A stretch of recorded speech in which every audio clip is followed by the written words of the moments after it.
Everybody wants to know, did I use Ozempic?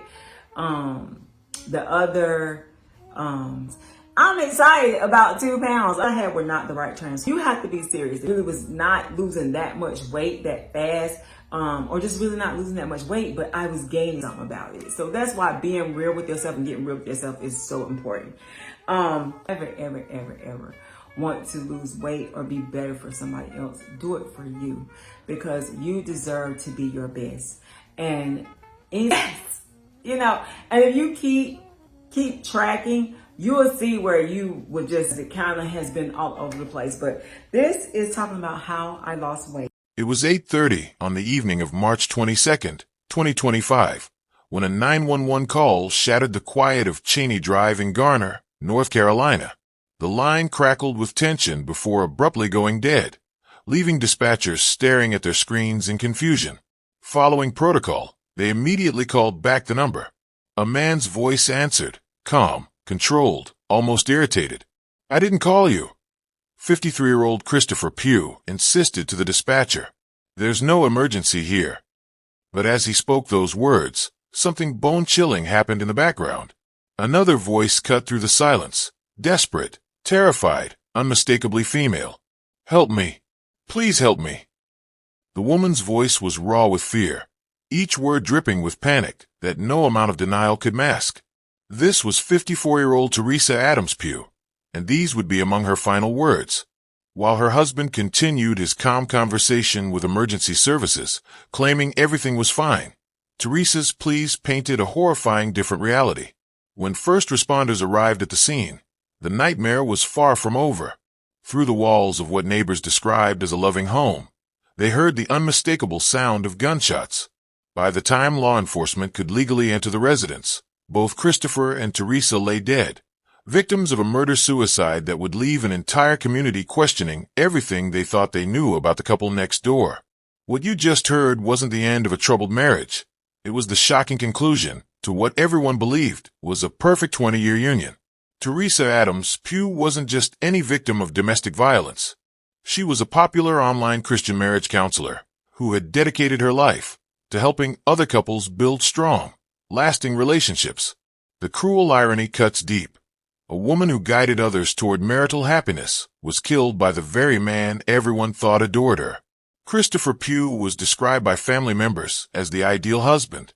Whatever Renee wanted, Chris would give it to her. Teresa's own mother would later tell reporters, there had never been a single report of domestic violence. No arguments witnessed by family. No red flags that anyone could remember. To the outside world, they were relationship goals, the couple that proved true love could last decades. But on that March evening, the facade crumbled in the most devastating way possible. If you think you know what makes a marriage dangerous, this story will force you to think again. Make sure you're subscribed, because this case will challenge everything you believe about recognizing the warning signs. Have you ever looked at a couple and thought they had the perfect marriage? Maybe it was your neighbors who always seemed so happy together, or that couple at church who never missed a service hand in hand. Yesterday, a man said to me, he said, "How can you smile when your world is tumbling down?" I said, "It's my secret. When I want to cry, I take a look around and I see that I'm getting by, and I hold on." Girl, do you feel that? I feel that. Perhaps it was friends on social media whose posts made you believe in true love again. We've all done it. Looked at relationships from the outside and wished we had what they seem to have. Stay with me, because this story will change how you see perfect relationships forever. What happened to Teresa and Christopher Pugh proves that sometimes the most dangerous marriages are the ones that look flawless from the outside. By the end of this video, you'll understand why appearances can be deadly, and more importantly, how to protect yourself and those you love. Teresa Renee Adams Pugh was everything you'd want in a family matriarch. Born on June 29, 1970, in Moore County, North Carolina, she grew up to become the beating heart of her extended family. Those who knew her best called her Renee, and she lived up to every bit of warmth that nickname suggested. She was a true fashionista who could light up any room with her infectious smile and impeccable style. Teresa had an eye for beauty that extended beyond herself. She transformed her home into a holiday wonderland every Christmas and hosted Thanksgiving dinners that became legendary among her loved ones. Her passion for hair, makeup, and vlogging made her a natural online presence, where she shared her gift for making others feel beautiful and valued. But Teresa's greatest pride wasn't her style or her home. It was her family. She was a devoted mother to 3 children and a doting grandmother to 17 grandchildren. Her love extended even further, embracing great-grandchildren and treating her best friend Felicia Adams like the sister she never had. Teresa Adams Pugh wasn't just present at family gatherings. She was the reason they happened. Her relatives would later describe her as the gravitational force that pulled everyone together, the one person who could turn an ordinary Tuesday into a celebration. When Teresa walked into a room, the energy shifted. Her laughter was contagious, her smile genuine, and her ability to make everyone feel special was nothing short of magical. Christmas was Teresa's season to shine. She didn't just decorate her home.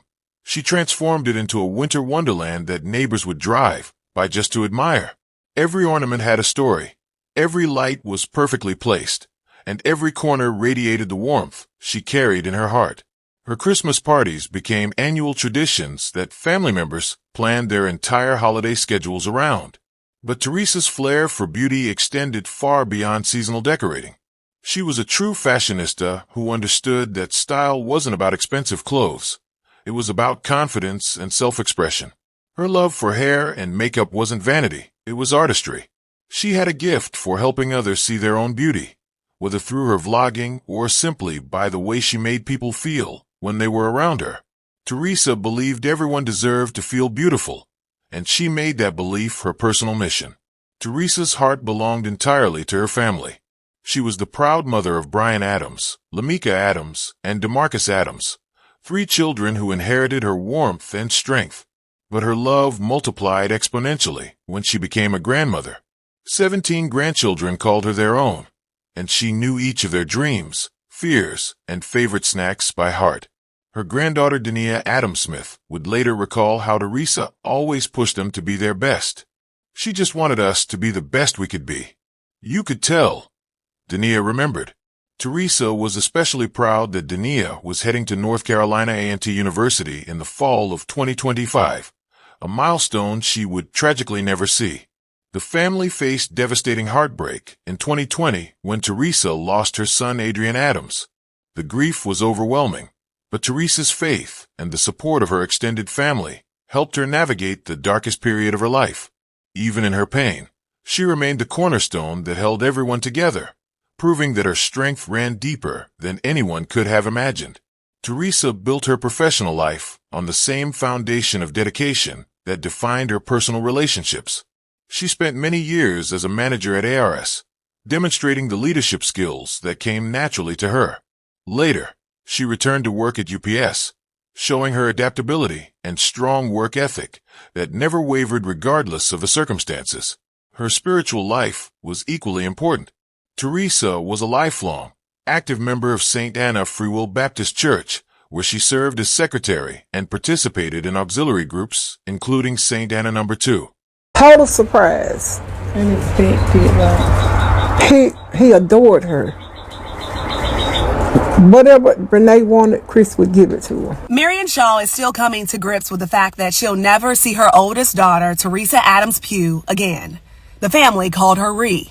For 11, the life of our family party. Marion says her daughter had 4 children and 15 grandchildren. They say Teresa was proud that her granddaughter Dania was heading to North Carolina A&T this fall. She just wanted us to be the best we could be, like you could tell. Like. The Johnson County Sheriff's Office says around 6:45 Saturday afternoon, their dispatch center received a call from 10 Cheney Drive in Garner. Investigators say the caller said nothing before hanging up, which prompted 911 communications to call the number back. That's when the sheriff's office says a man answered the phone saying he did not call 911. The dispatch overheard a woman in the background saying, "Why do you want to kill me? I need help." When deputies arrived, they heard a gunshot inside the home. 911 communications called the number back, and the man told them he would come outside to speak with officers. But when he didn't, negotiators tried to convince him to come outside. They ultimately had to obtain a search warrant to enter the home. And that's when they found 53-year-old Chris Pugh and his wife, 54-year-old Teresa Adams Pugh, a couple who loved ones say had been married for more than 20 years. The Johnson County Sheriff's Office is investigating this tragedy as a murder-suicide. And loved ones say they saw no signs of domestic abuse. You would never, like, my papa he never yelled at us, or like, there's no way you would suspect it. Like, he never yelled at us, whooped us, none of that. He wasn't violent at all. You can't even say you seen him mad, because I could count on my hand how many times I was mad one hand. In front of us, like, none of that. Neighbors who didn't want to be identified say during the standoff, officers were asking residents to either evacuate or not come home. I pulled up my Ring doorbell, and an officer was approaching, just telling me, please do not come home. He wouldn't tell me what was going on, but just said, just don't come home, and I will let you know when it is safe to come home. And like loved ones of the victims, this homeowner was also in shock after learning what happened to her neighbors. They kept to themselves, but very friendly, supportive. With my son would have a lemonade stand, and they would come support. And now this family is left with questions as they are forced to grieve the loss of 2 lives forever.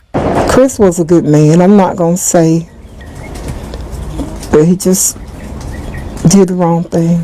Her faith wasn't just Sunday morning devotion. It was the compass that guided every decision she made. The church community became an extension of her family, and she approached her service there with the same love and commitment she brought to everything else in her life.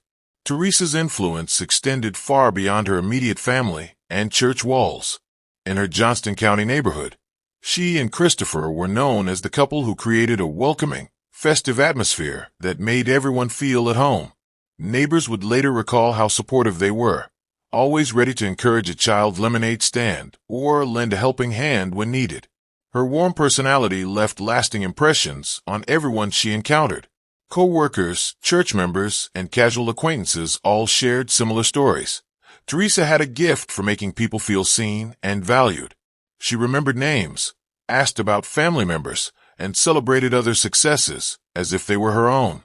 In a world that often feels disconnected, Teresa was the rare person who built genuine connections wherever she went, creating a legacy of kindness that would outlive her. When Teresa met Christopher Pugh, it seemed like destiny had finally aligned the stars in her favor. Here was a man who not only appreciated her vibrant personality, but actively encouraged it to flourish. Together, they made the decision to build their life in Johnston County, North Carolina, creating a home that would become the backdrop for what everyone believed was a fairy tale romance. Their house on Cheney Drive near Cornwallis Road became more than just a residence. It was a sanctuary where love was supposed to conquer all. Christopher embraced Teresa's passion for entertaining, supporting her elaborate holiday decorations and welcoming the constant stream of family members who gravitated toward their warm, inviting space. He seemed to understand that loving Teresa meant loving her entire extended family, and he did so without complaint. The couple worked together to create a life that looked enviable from every angle. Christopher appeared to be the steady, supportive partner that Teresa deserved, a man who valued her dreams and worked alongside her to make them reality. Their partnership seemed built on mutual respect, shared values, and genuine affection that would sustain them through decades of marriage. For over 2 decades, Christopher and Teresa Pugh presented what appeared to be the gold standard of marriage. Family members consistently described their relationship in glowing terms that painted Christopher as the devoted husband every woman dreams of finding. Teresa's mother, Marion Shaw, would later tell reporters with genuine bewilderment, "He adored her. Whatever Renee wanted, Chris would give it to her." This wasn't just polite family rhetoric. It was the consistent testimony of everyone who witnessed their relationship up close. Christopher seemed to take genuine pleasure in making Teresa happy, whether it was supporting her elaborate Christmas decorating projects, encouraging her fashion and beauty interests, or welcoming her large extended family into their home. He appeared to be the kind of husband who understood that his wife's joy was his own responsibility. Their granddaughter Dania Adams Smith would later struggle to reconcile the tragedy with her memories of their relationship. "My pawpaw never yelled at us. There's no way we could have suspected this. He wasn't violent at all. You can't even say you saw him mad. They didn't fuss in front of us. None of that, she recalled with a confusion that would haunt the entire family. To everyone watching, Christopher and Teresa had cracked the code of lasting love. They seemed to prove that true partnership was possible, that marriages could thrive for decades without losing their spark. What makes Teresa's story so terrifying is the complete absence of red flags that typically precede domestic violence tragedies. There were no police reports, no emergency room visits with suspicious injuries, no concerned calls from neighbors reporting screaming matches.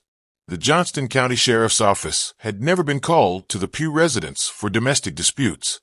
Family members searched their memories desperately after the tragedy, trying to find some sign they had missed, some moment that could have warned them of what was coming. They found nothing. Christopher had never displayed anger in front of the family, never raised his voice to Teresa, never shown any controlling behaviors that domestic violence experts teach us to recognize. Even more shocking was the revelation that the family didn't even know there was a gun in the house. This wasn't a home where firearms were part of the family culture or openly discussed. The weapon that ended both their lives was as much of a surprise to Teresa's loved ones as the violence itself. The community shared this bewilderment. Neighbors described the couple as friendly but private, supportive of local children's activities, and seemingly content in their quiet life together. The evening of March 22, 2025, started like any other in the Pugh household. Neighbors later reported seeing nothing unusual. No raised voices, no signs of distress, no indication that within hours, 2 lives would be lost forever. At exactly 8:30 p.m., the Johnston County Emergency Dispatch Center received a call that would haunt everyone who heard it. The call lasted only seconds before the line went dead. In those brief moments, dispatchers heard what sounded like a struggle, muffled voices, and then silence. Following standard protocol, they immediately called the number back, hoping to reach whoever had tried to contact them for help. Christopher Pugh answered on the second ring. His voice was steady, almost annoyed by the interruption. "I didn't call you," he told the dispatcher with the kind of calm that felt wrong given the circumstances. "There's no emergency here. Everything is fine." But as he spoke those words, the dispatcher heard something that made their blood run cold. In the background, cutting through Christopher's denials like a knife, came Teresa's voice. It was raw with terror, desperate in a way that no acting could replicate. "Help me. Please help me," she screamed, her words carrying the kind of fear that reaches through phone lines and grabs you by the throat. The contrast was jarring, Christopher's controlled calm against Teresa's obvious panic.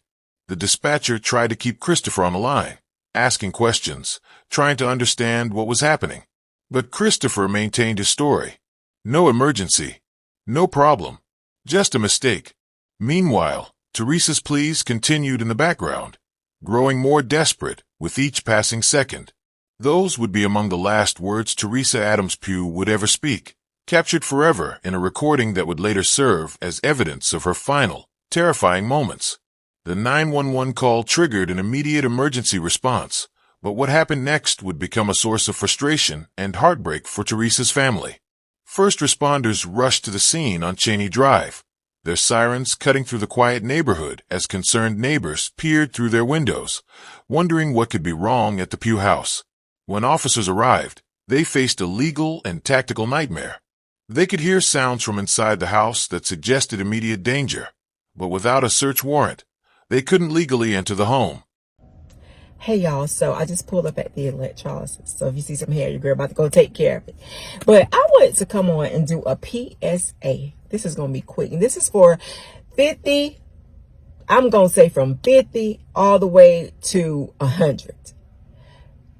Your age does not guarantee you respect, loyalty, all these things. I feel like a lot of times when people get older, you automatically expect to be able to talk trash to people. They don't say nothing back to you. You expect to be able to disrespect people. They don't say anything back to you.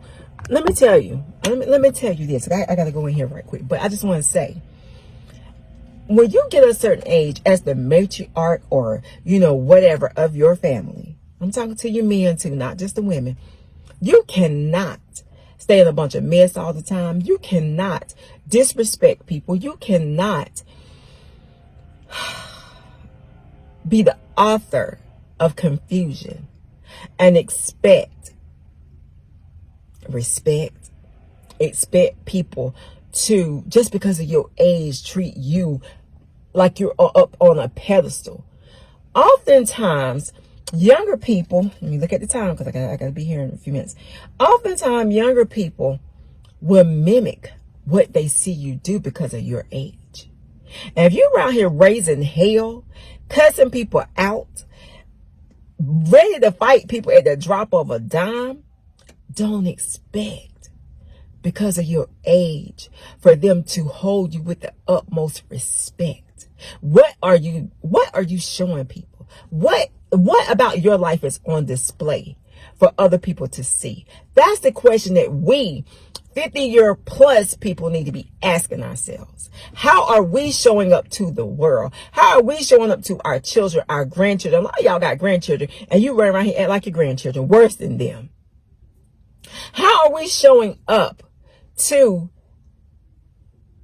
our younger people, our young adults that are looking for guidance, that are looking for respect, that are looking for all these things?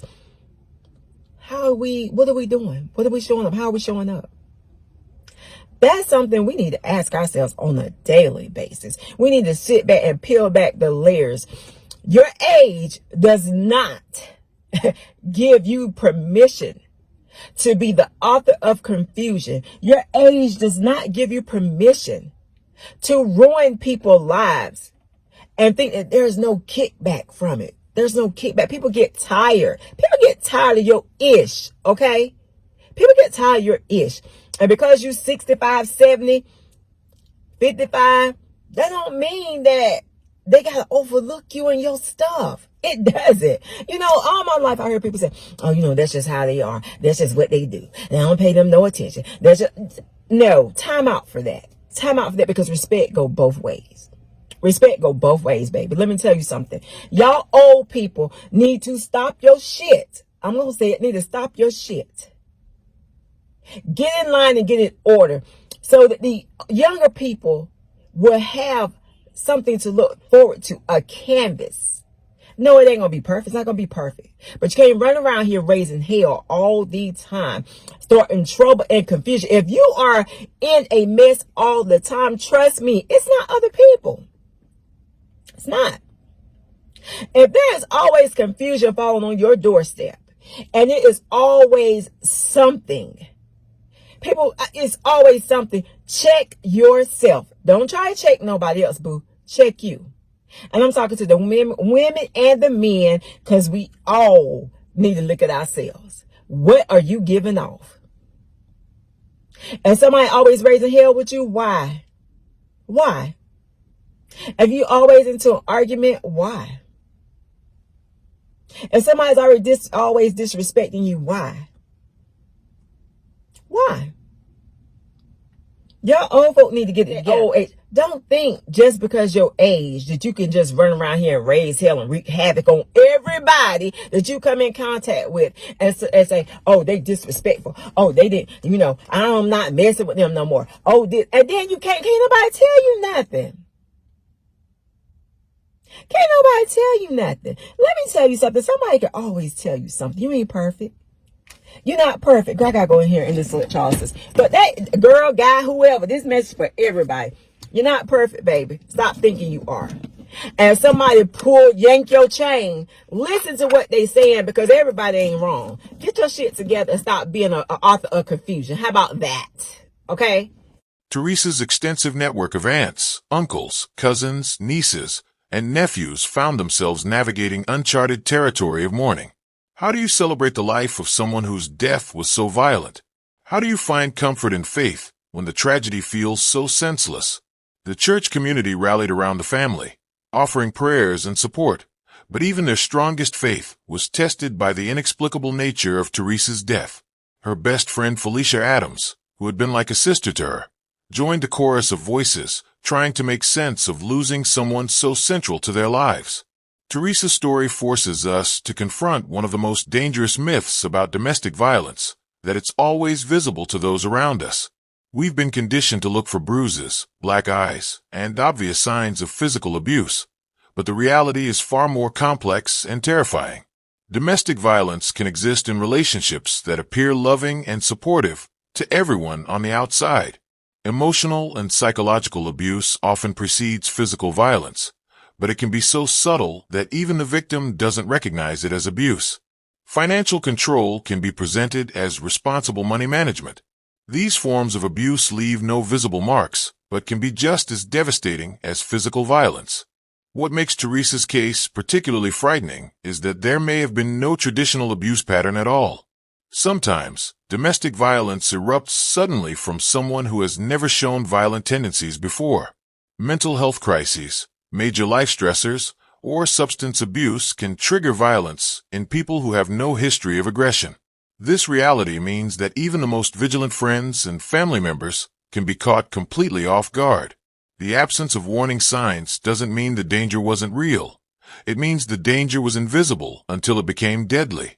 The devastating loss of Teresa's son Adrian in 2020 created a wound that never fully healed.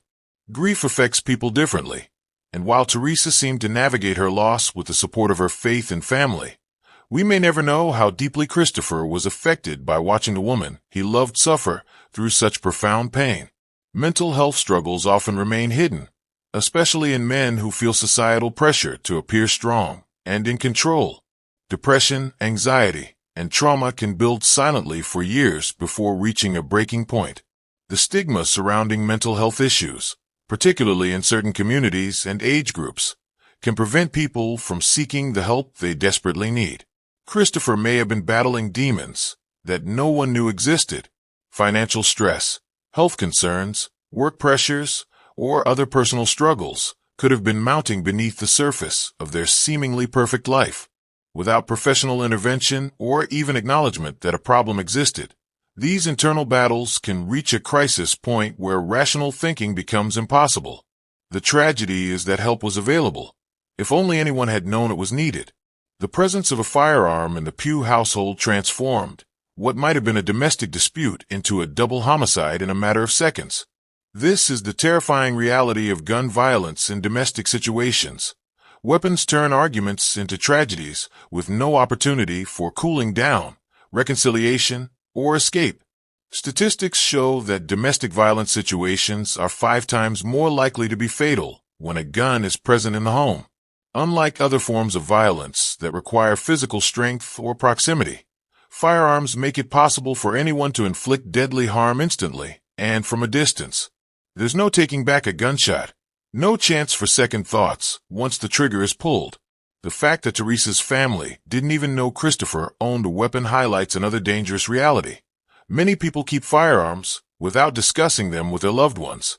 This secrecy can prevent important conversations about gun safety, secure storage, and mental health that might prevent tragedies.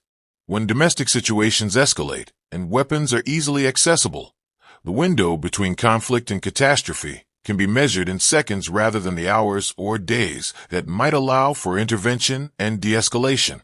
While Teresa's case appeared to have no warning signs, experts in domestic violence know that subtle changes often precede tragic escalations. These signs are easy to miss because they can seem like normal life adjustments rather than red flags requiring immediate attention. Gradual social isolation is one of the most overlooked warning signs.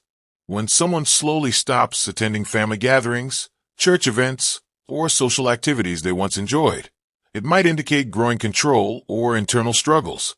Changes in communication patterns, becoming more withdrawn, avoiding phone calls, or seeming distracted during conversations, can also signal trouble beneath the surface.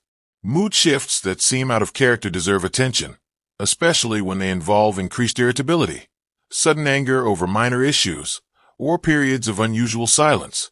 Financial behavior changes, such as secretive spending or sudden concern about money, can indicate stress or control issues. Sleep disturbances, changes in appetite, or neglecting personal care might suggest depression or anxiety. The challenge is that these signs can have innocent explanations. making it difficult for loved ones to know when concern is warranted. However, trusting your instincts and maintaining open communication can create opportunities for people to seek help before reaching a crisis point. Teresa's tragedy teaches us that protection requires proactive measures, not just reactive responses. Foster open communication within your family and friend circles. Create safe spaces where people feel comfortable sharing struggles without judgment. Regular check-ins with loved ones can reveal changes in behavior or mood that might indicate someone needs help. Encourage mental health awareness and make resources easily accessible, removing the stigma that prevents people from seeking professional support. If you own firearms, ensure they're securely stored and discuss their presence with household members. Consider whether weapons belong in your home, especially during times of stress or grief. Trust your instincts when something feels wrong about a relationship, even if you can't identify specific red flags. Community vigilance doesn't mean being intrusive. It means being genuinely invested in each other's well-being and creating networks of support that can catch people before they fall. This story should serve as a wake-up call. If it impacted you, please like this video, share it with someone who needs to hear it, and subscribe for more stories that could save lives. Teresa's death wasn't just a tragedy. It was a lesson wrapped in heartbreak. By sharing her story, we honor her memory and potentially prevent another family from experiencing this devastating loss. Your engagement helps these important stories reach people who need them most. Comment below if this case changed how you view relationships around you. Together, we can turn awareness into action and make sure Teresa's death wasn't in vain. Teresa Renee Adams Pugh was more than a victim. She was a beloved mother, grandmother, and friend whose light touched countless lives. Through sharing her story and learning from this tragedy, we ensure that her legacy becomes one of protection and prevention, helping others recognize dangers before they become deadly.